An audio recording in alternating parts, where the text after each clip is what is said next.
So Guardians of the Galaxy Volume 3 is currently out in theaters, and I have to admit, this was a very good movie. Now, I have always enjoyed the Guardians of the Galaxy films, even aside from the overall arcing massive Marvel story.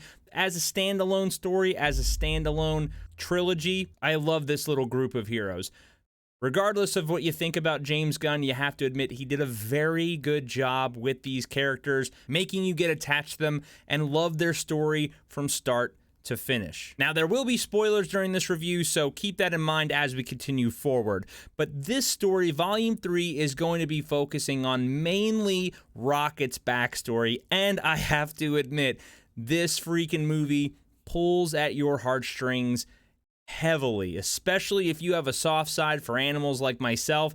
You are going to be in for a rude awakening. You are going to have a lot of emotion in this film, and I think that is one of the beauties of the film and why it does so well is because it makes you feel multiple things throughout the movie. It makes you feel extremely sad for what Rocket has been through. It makes you so emotional when you see what happened to his friends that he made during his time locked up with the High Evolutionary. It makes you hate the High Evolutionary, and that's another great thing that they did with this film is the villain was just a good villain. He wasn't really trying to take over the universe. This wasn't some massive event that was affecting every single thing within the galaxy.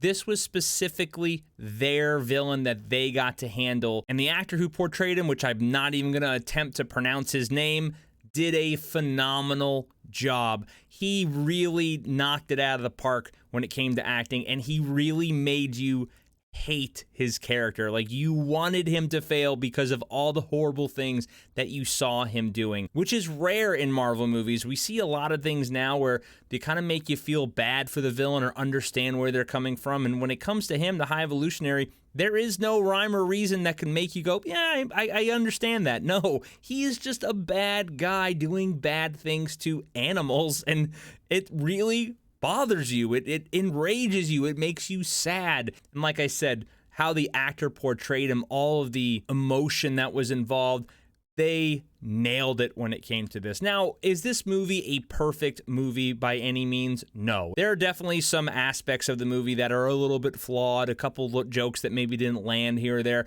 But I will say this, unlike other Marvel movies where they don't let the severity of a scene breathe and really flesh itself out, James Gunn does a really good job doing that. We still have good amounts of humor, and not really cheesy humor, decently written humor, but the more serious scenes in this movie are able to just be serious. You're allowed to feel the emotion that they're trying to portray for a longer amount of period of time before it gets overwhelmed with some really bad joke. That's what I think is one thing that's missing from a lot of these other Marvel movies. And again, that's why I'm going to emphasize why I think this movie was so well done, because there was a lot of emotion involved. You had very good parts that made you laugh. You had some parts that made you want to cry.